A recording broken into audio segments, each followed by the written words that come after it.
तर आज दिवसाचा शेवट ना असं मस्त चमचमीत खाऊन झाला. पण त्या दिवशी स्वामी समर्थ सगळ्यांना. तर आमचं हे रडायचं काम का चालू आहे, कारण आम्हाला बाहेर जायचंय आणि आई ते पाठवत नाही म्हणून ते रडतोय. चलो, त्याचा तो हट्टीपणा चालूच राहणार, पण त्याच्यापेक्षा त्याची आई जास्त हट्टी आहे. तर मी लहानपणी जेवढी हट्टी होते ना तेवढीच खवय्ये पण होते. मी संध्याकाळ झाले ना की वाट बघायची कधी आई घरी येते, कधी मला असं मस्त काहीतरी चमचमीत करून खायला घालते. तर ना ती कितीही दमून आलेली असली तरी पण माझ्यासाठी ना ती काही ना काही छान असं बनवायचीच.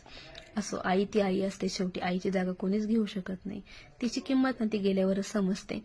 तर मी आज ना मस्तपैकी असं पॅटीस बनवलं होतं, आम्ही छान पॅटीस एन्जॉय केलं.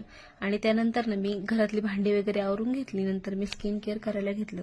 आणि कोण कोण माझ्यासारखे जे स्किन केअरच्या नावाखाली फक्त बॉडी लोशन आणि वॅसलिन वापरतं. चलो, ते पण थंडी पडते म्हणून ना. चलो, बाय, सी यू. मला कमेंट करून नक्की सांगा.